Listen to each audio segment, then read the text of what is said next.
They discovered a documentary reality about the New Testament that contradicts what most of us were taught in Sunday school for our entire lives, and they have known this for over 100 years.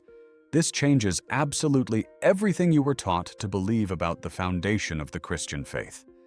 I always assumed the New Testament was basically a biography of Jesus, told by the people who walked with him, who ate with him, who heard him speak. Finding out that one man who never sat at a table with him, who never heard him teach a single parable in person, wrote almost half the book, well, that rearranges something deep inside you. This is not a small, technical detail of history. This is the entire foundation of the building you were told to live inside. When you were a child, they handed you a leather-bound book and told you it was the seamless, flawless word of the creator of the universe. They told you it was a single voice, singing a single song from Genesis to Revelation. They never told you it was a library. They never told you it was a collection of arguments, political maneuvers, and regional letters written by human beings who profoundly disagreed with each other.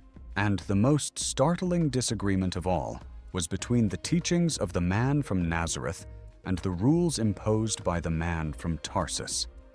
If the person who shaped so much of what I was taught to believe never actually met the man at the center of it while he was alive, whose voice was I really hearing every single Sunday? Was it the voice of Jesus, or was it Paul's interpretation of a vision? Nobody in my Sunday school ever drew that line for me. The Gospels are stories about Jesus, written by others, decades later. The epistles are letters from a man who only ever claimed to see him in a vision on a dusty road. But I was taught to hear both of them as the exact same voice.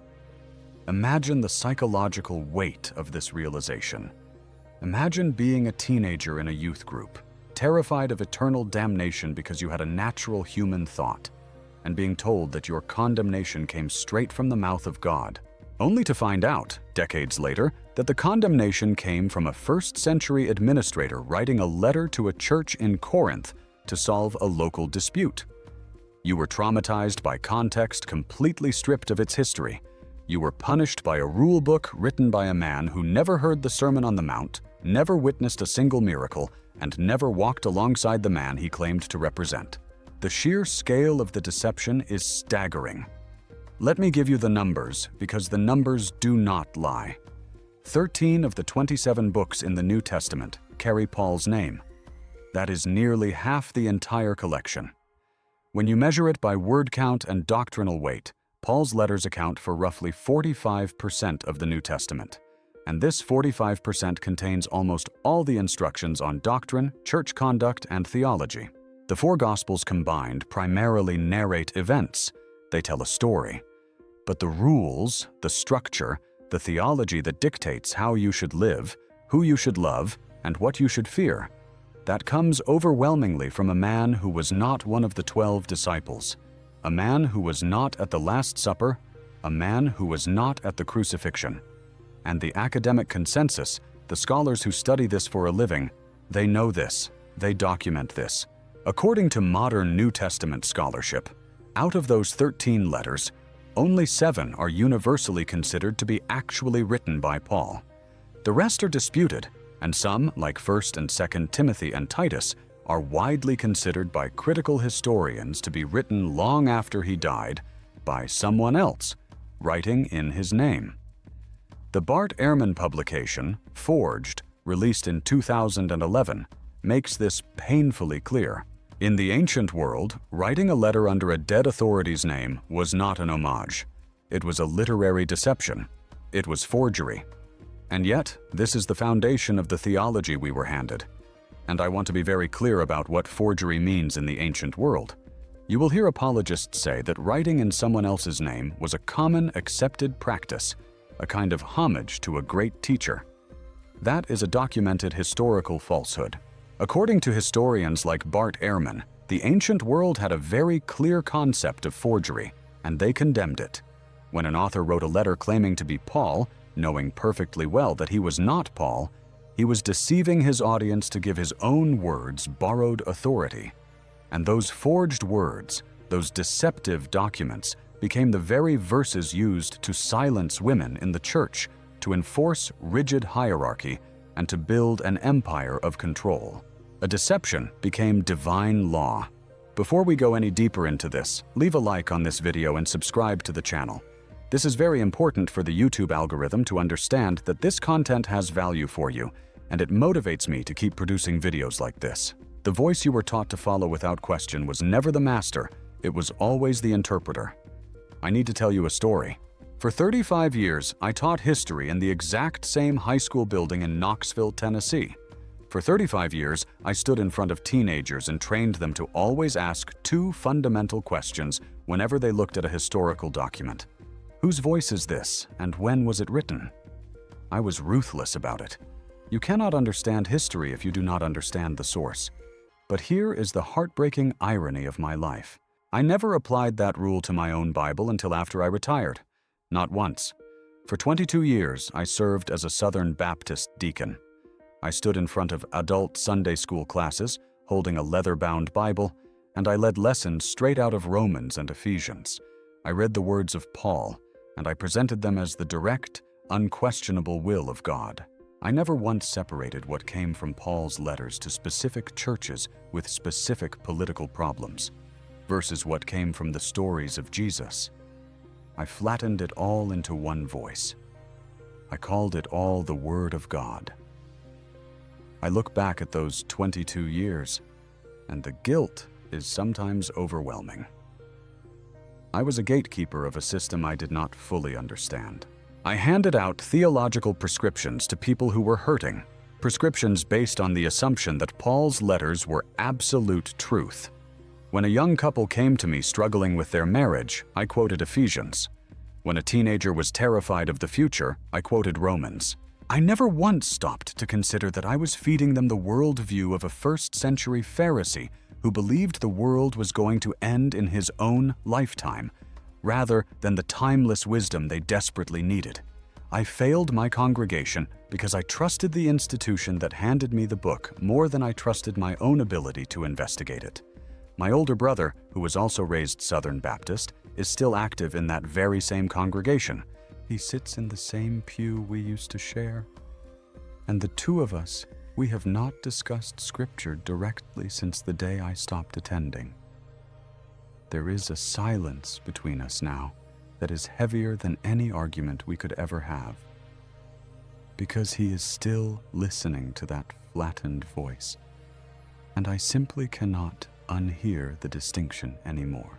Every Sunday, he drives his truck to the same parking lot, walks through the same double doors, and sits down to listen to a sermon that treats a letter written by a frustrated first-century traveler as if it were the eternal, unchanging command of the Creator of the universe.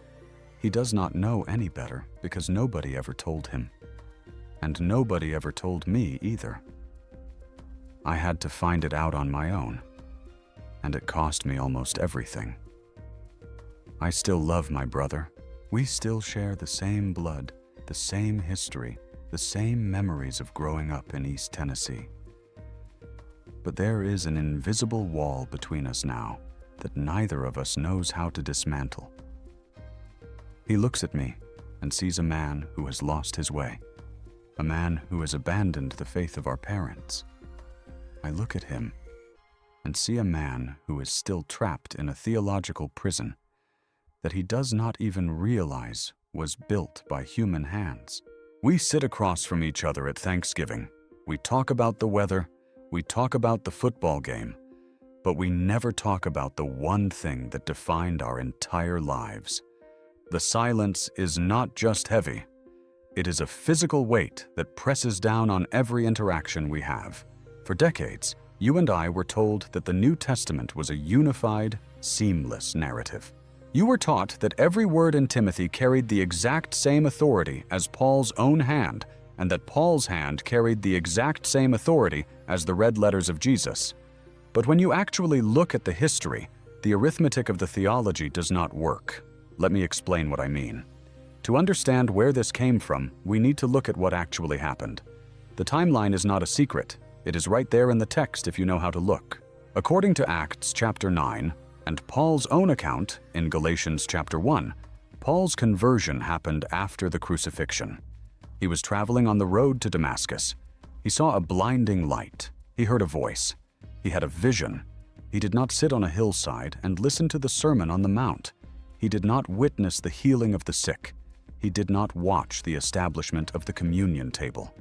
His entire gospel, by his own admission, came from a revelation. He explicitly says it did not come from man. And he did not even immediately consult with the Jerusalem apostles, the men who had actually known Jesus personally. This timeline is critical. It is the smoking gun of the New Testament.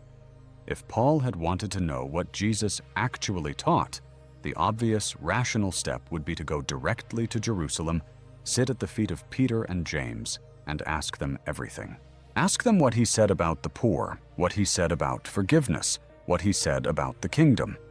But Paul explicitly states in Galatians that he did not do this.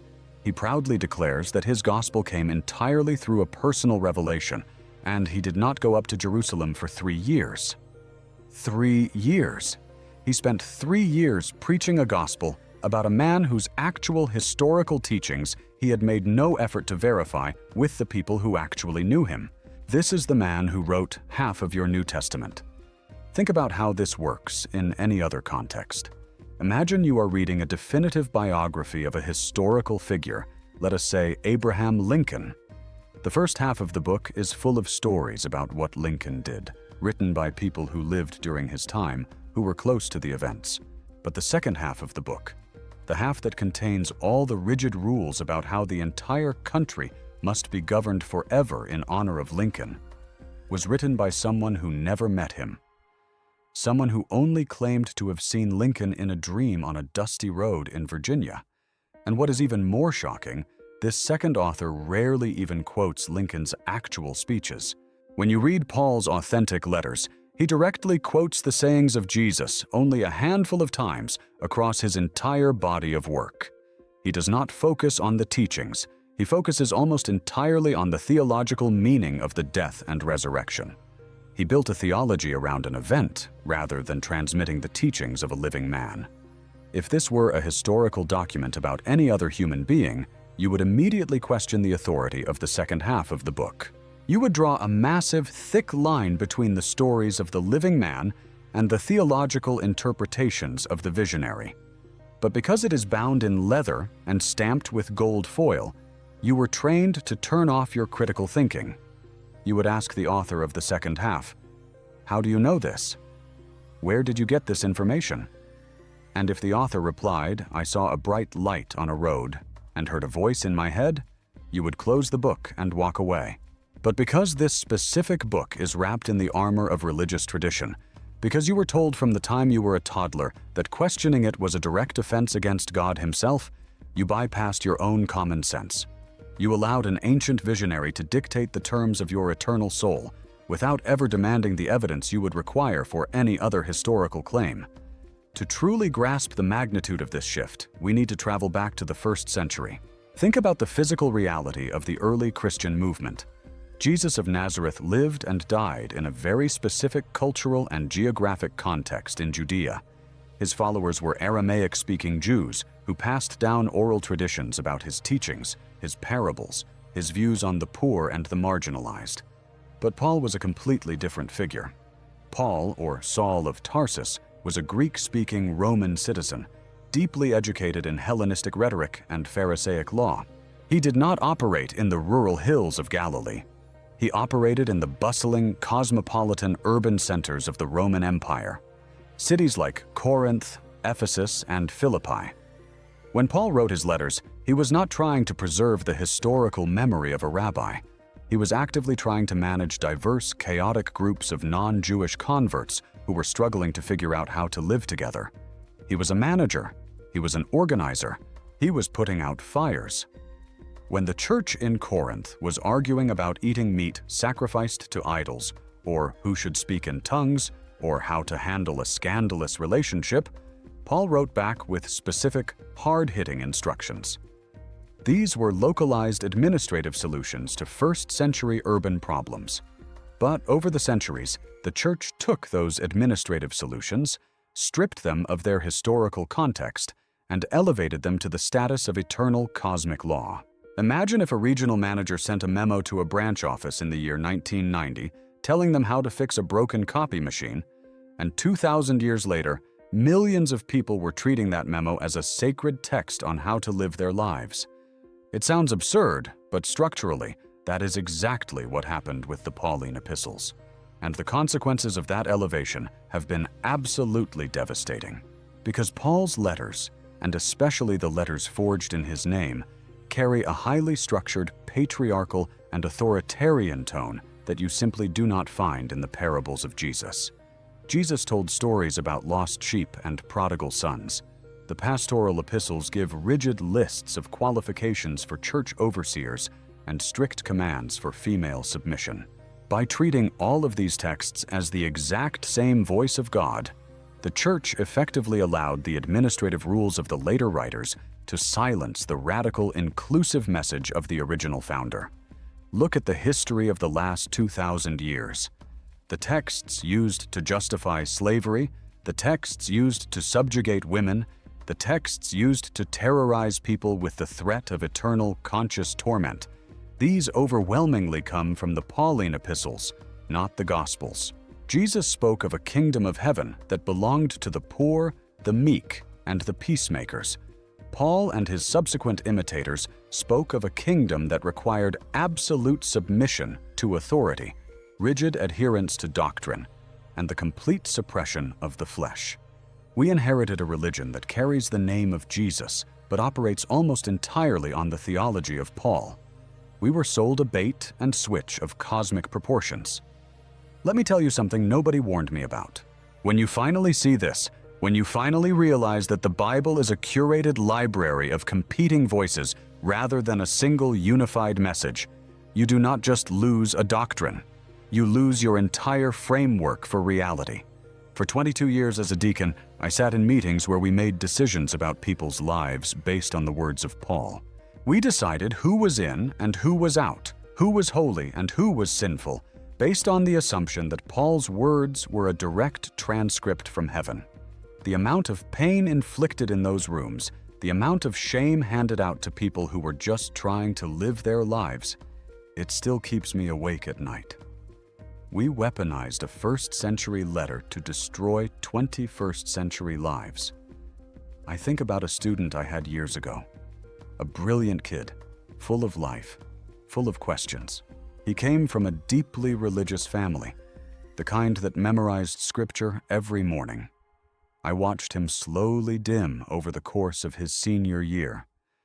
The light went out of his eyes because he was discovering things about himself that did not fit the rigid framework of the Pauline epistles, and he believed with every fiber of his being that he was utterly rejected by God. He believed he was an abomination, not because of anything Jesus ever said, but because of a few verses in Romans. The institution handed him a forged chain, and he wrapped it around his own neck. And the hardest part is the silence, the deafening silence from the institutions that know better. If you go to a reputable theological seminary today, they will teach you about the synoptic problem. They will teach you that the Gospel of Mark was written first, and that Matthew and Luke copied from it, altering the text to fit their own theological agendas. They will teach you that the Gospel of John was written much later and presents a completely different, highly developed theology that does not match the earlier accounts. They will teach you that the pastoral epistles were pseudonymous. They will teach you all of this, and they will test you on it. But when those same seminary graduates become pastors, they stand in front of their congregations on Sunday mornings and preach as if the Bible fell out of the sky in perfect King James English, completely free of human tampering. Why do they do it? Why do they hide the truth? Because the truth is complicated, and institutions do not survive on complication. Institutions survive on certainty. They survive on authority. If a pastor stands up and says, "Well, we are not actually sure who wrote this letter, and it seems to contradict what Jesus said in the Gospel of Luke," they lose their authority. The congregation gets confused. The tithes drop. The institution trembles. so they choose the silence. They choose to protect the machinery of the church rather than empowering the people in the pews with the actual historical facts. They trade the truth for a steady paycheck and a full parking lot. And the tragedy is that they justify this silence by telling themselves they are protecting the faith of the simple believer. They convince themselves that the average person in the pew cannot handle the complexity of textual criticism or historical context, that they need the simple, flattened narrative to stay on the straight and narrow. It is an incredible arrogance. It is a profound disrespect for the intelligence and the spiritual autonomy of the people they claim to serve. They treat their congregations like children who must be shielded from the truth, rather than adults who have the right to know the actual history of the documents that dictate their lives. And it gets deeper than just Paul. We have to talk about the letters that were written in his name after he was dead. Because if Paul was an interpreter of Jesus, then the authors of the Pastoral Epistles were interpreters of Paul, twice removed from the original source.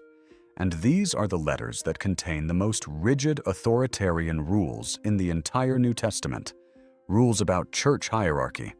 Rules demanding that women remain entirely silent in the church and submit completely. Rules about who can speak and who cannot. These letters were not written by the man from Tarsus. They were written decades later by church administrators who were desperately trying to consolidate power and create an organized institution. They used Paul's name to give their own political agendas divine authority. They forged the signature of a dead apostle so that nobody could question them. And the modern church still preaches from these forged letters as if they fell directly from the sky. This is not a conspiracy theory. This is the standard, documented consensus of mainstream biblical scholarship. You do not have to dig into obscure, radical websites to find this. It is taught in every major secular university and many religious seminaries across the world. The only place it is systematically hidden is the one place it matters most: the Sunday morning sermon. The gap between what the scholars know on Monday and what the pastor preaches on Sunday is the greatest intellectual betrayal in modern religious history. And here is where your life enters the story. Because the doctrine in your church, the rules that made you feel guilty, the purity culture that messed up your head, the rigid hierarchies about who can speak and who must remain silent, those did not come from the parables of Jesus. They came from the letters of Paul. And in some cases, they came from letters that Paul did not even write. When you sit in a pew and you feel that heavy, sinking feeling in your chest because you believe you are inherently broken, because you believe your natural human desires are a filthy rag, you are not responding to the man who said to consider the lilies of the field. You are responding to the theology of a man who wrote letters to specific groups of people in the first century Roman Empire to settle local disputes. You are allowing the administrative complaints of a long-dead tent maker to dictate how you view your own soul. And that is a tragedy of massive proportions. And what is the result? The result is an epidemic of religious trauma. The result is millions of people suffering from chronic anxiety, clinical depression, and a complete inability to trust their own instincts. When you are taught that your own heart is deceitful above all things, a concept drawn heavily from Pauline theology, you lose the ability to navigate the world. You are forced to rely entirely on the external authority of the church because you have been convinced that your internal compass is fundamentally broken. It is the perfect system of control. Break the person's trust in themselves and then offer them the only approved cure. This is the part that truly broke something in me. It is one thing to realize that Paul and Jesus were two different men with two different focuses. It is another thing entirely to realize that the Pastoral Epistles, the letters like 1st and 2nd Timothy and Titus, which contain some of the most restrictive and rigid rules for church structure and personal behavior, are considered by the vast majority of critical scholars to be pseudonymous. That is a polite academic word for forgery. Someone else wrote them, long after Paul was dead, using his name to give their own rules unquestionable authority. And the scholars know this. The theologians know this. The seminary professors who train the pastors, they know this. They know about the contradictory timelines. They know about the shifting theological agendas. They know that the concept of hell evolved over centuries, heavily influenced by Greek philosophy and Zoroastrianism, and was not the original message of the historical Jesus. They know all of it, and they sleep perfectly fine at night, while you lie awake in terror, wondering if you committed the unforgivable sin, wondering if God is going to abandon you because you asked too many questions. Your terror is the collateral damage of their institutional self-preservation. So why did nobody ever say that part out loud? Why did I have to spend a summer at the public library in Knoxville, cross-referencing Baruch Spinoza's Tractatus Theologico-Politicus against modern biblical scholarship? To finally understand this, I remember the exact afternoon it hit me. I was sitting at a wooden table on the second floor of the library. The air conditioning was humming. I had a stack of books in front of me. And I realized in one single afternoon that the voice I had been taught to revere as a unified divine command was actually a patchwork of different men, writing in different eras, for entirely different political and social reasons. That single afternoon undid 50 years of faith. It was not a crisis of belief. It was a crisis of trust. I realized that the people who handed me this book had either not done the research, or they had done the research and chose to remain silent. You might be thinking, well, Paul's letters actually confirm the Gospels. He references the Last Supper, he references the crucifixion, so there is no real conflict. But wait, this is exactly what the apologists will tell you. They will say that Paul affirms the core events, so his theology is perfectly aligned.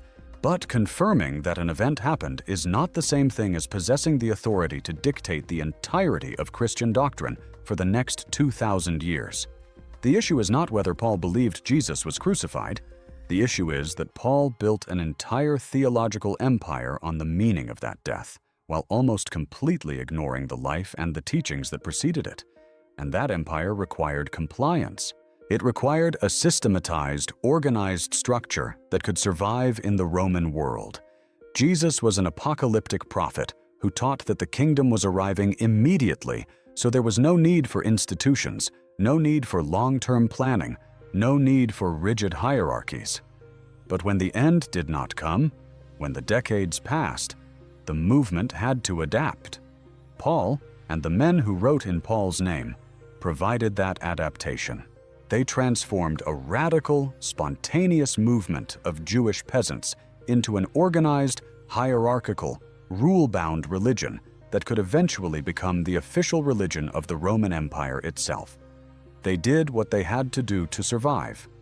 But we do not have to pretend it was a divine mandate.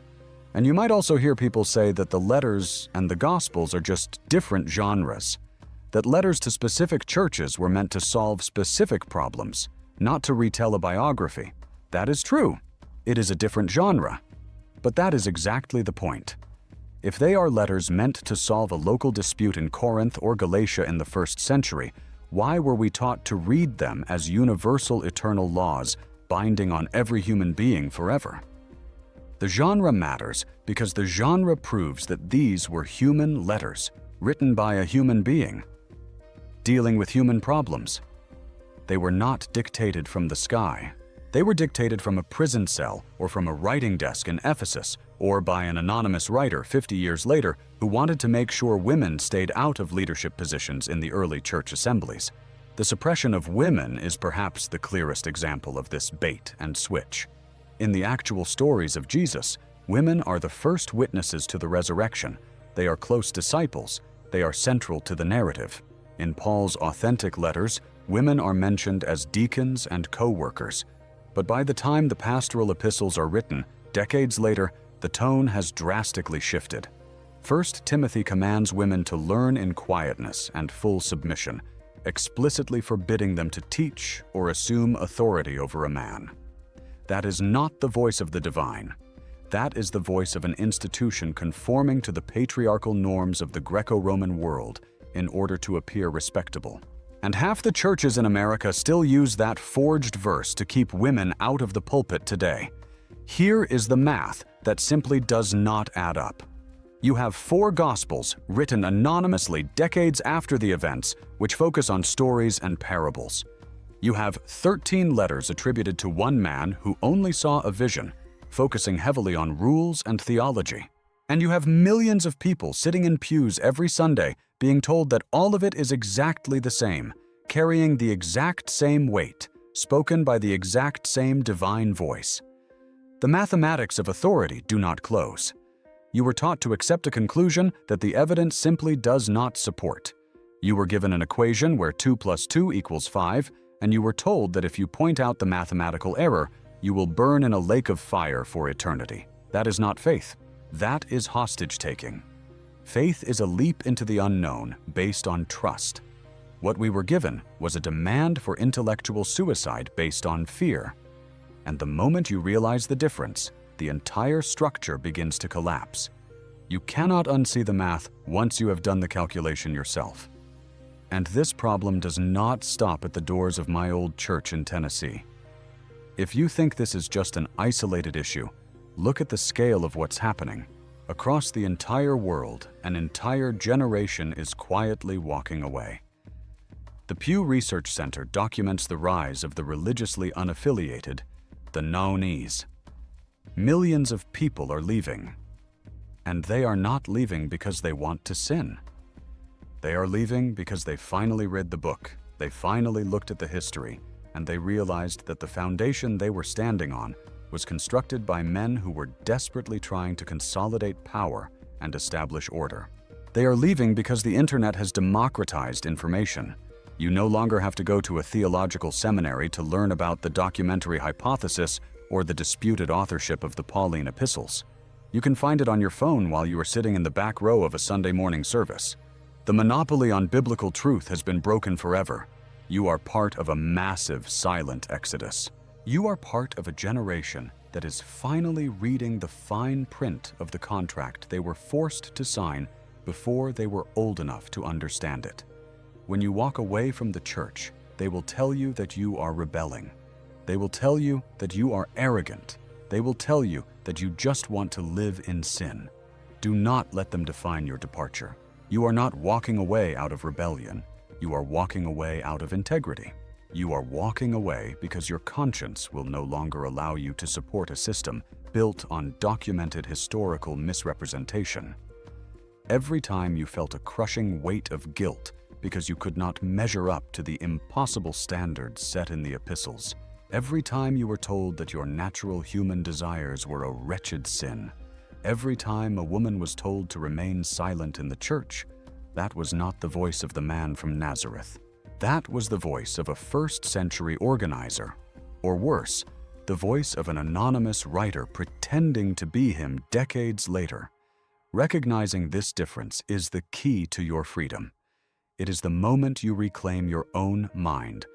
You realize that the intense, overwhelming guilt you carried for years was not the conviction of the Holy Spirit. It was the deeply ingrained psychological conditioning of a religious system that used ancient administrative letters to police your behavior. You can finally look at those texts for what they are: fascinating historical documents written by fallible human beings trying to make sense of their chaotic world. They are not a manual for your 21st century life. The psychological impact of this realization is profound.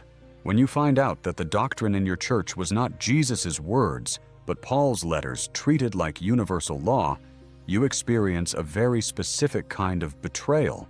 You realize that the fear of hell, the anxiety about your salvation, the constant monitoring of your own thoughts, it was all built on the interpretation of a man who never heard Jesus speak. You were traumatized by a theology of second-hand revelation. You spent years of your life trying to twist your mind and your body to conform to the theological arguments of a man who was writing to solve very specific, very localized issues in early Mediterranean communities. And because nobody bothered to tell you the historical context, you absorbed it all as personal condemnation. You thought you were failing God, when in reality, you were just failing to live up to the expectations of a localized cult in the ancient Mediterranean. That realization is both devastating and incredibly liberating. Devastating because of the years you lost to the guilt. Liberating because of the years you now have ahead of you. Free from the burden, You get to decide what happens next. You get to rebuild your moral framework based on empathy, reason, and human connection, rather than the demands of a pseudonymous letter. This is why the anger comes. Not anger at God, because for many of us, the concept of God has already shifted or faded entirely. The anger is at the silence of those who knew. The theologians knew. The scholars knew. The pastors who went to seminary, they sat in classrooms and learned about pseudonymous texts and textual criticism. They learned about the documentary hypothesis. They learned about the disputed authorship of the Pastoral Epistles. And then they graduated, they put on a suit, they stood behind a pulpit, and they preached to people like me and you as if none of that scholarship existed. They chose comfort and institutional preservation over the terrifying, liberating truth. They looked at congregations full of people who were suffering under the weight of impossible theological demands, and they chose to protect the institution rather than tell the truth about the documents. This is the ultimate betrayal. The shepherd did not protect the flock from the wolves. The shepherd protected the wolves from the flock by hiding the truth about where the wolves came from. And when you finally see that, the anger is not just justified, the anger is necessary. It is the fire that burns away the remaining chains of your indoctrination. It is the energy you need to walk out the door and start over. Do not apologize for the anger. It is the most honest thing you have felt in years. They told you that all Scripture is God-breathed. They used that specific phrase from 2 Timothy to shut down any question about who actually wrote which parts. And the darkest irony of all? That phrase comes from a letter that most historians agree Paul did not even write. A forged letter was used to guarantee the divine authorship of the entire collection. It is a closed loop of deception, and it worked on me for decades. It worked on millions of people for centuries. Because when you combine the fear of eternal damnation with the absolute authority of a supposedly flawless text, you create a psychological prison that is almost impossible to escape. But the prison door was never actually locked. The lock was an illusion, constructed entirely out of your own belief in their authority. The moment you stop believing in the authority of the forged letters, the moment you understand the historical reality of the text, the illusion shatters. You push the door and it swings wide open. And you walk out into the sunlight, terrified and exhilarated, realizing that the world is so much bigger, so much older, and so much more complex than the tiny box they tried to force you into. And that transition, that crossing of the threshold, is the hardest thing you will ever do. Because the fear of leaving is immense. It is the fear of losing your community, your family, your sense of purpose, and potentially your eternal soul. The system was brilliantly designed to make leaving as painful and terrifying as possible. But on the other side of that terror is a peace that surpasses all understanding. Not the peace they promised you in church, but the actual quiet peace of knowing that your mind is your own. The peace of no longer having to perform cognitive gymnastics to justify ancient contradictions. But if you are watching this, it is not working on you anymore. You are starting to ask the questions that I wish I had asked when I was 30. You are looking at the seams in the theology. You are noticing where the glue is failing. And let me tell you, the moment you realize that the Bible is a collection of ancient human documents, arguing with each other, written by people with specific political and social agendas, you do not lose anything of real value. What you lose is the fear. What you lose is the guilt. What you lose is the terrible burden of trying to force your beautiful, complex, modern life into the rigid constraints of a first-century letter written to a church in Corinth. You finally get to take a deep breath and realize that you are not broken. You never were. You were just being measured against an impossible standard created by a man who never had the authority to measure you in the first place. If you have stayed with me until this point, you are part of a very small group. The majority of people will never let themselves see this. They will shut off the video. They will pray for forgiveness for even doubting, and they will go back to the comfort of the pew. But you already know too much. You have already seen the cracks. You know where the doctrine came from, you know how it was constructed, and you know that you no longer have to be bound by it. The only thing that separates knowing the truth from actually being free is having the courage to walk out the door and never look back. And that is exactly why I put together the Spinoza Forever Library. It is a 5-volume digital collection where I have gathered the historical documents, the timelines, and the precise textual evidence that they never showed you in Sunday school. I want you to have the exact historical framework that gave me my life back. This is not about attacking anyone's faith. It is about giving you the permission to trust your own mind. More than 10,000 people have already used this library to finally make sense of the doubts they have carried for years. This collection is available right now, and you can get it by clicking the link in the description or by scanning the QR code on your screen right now.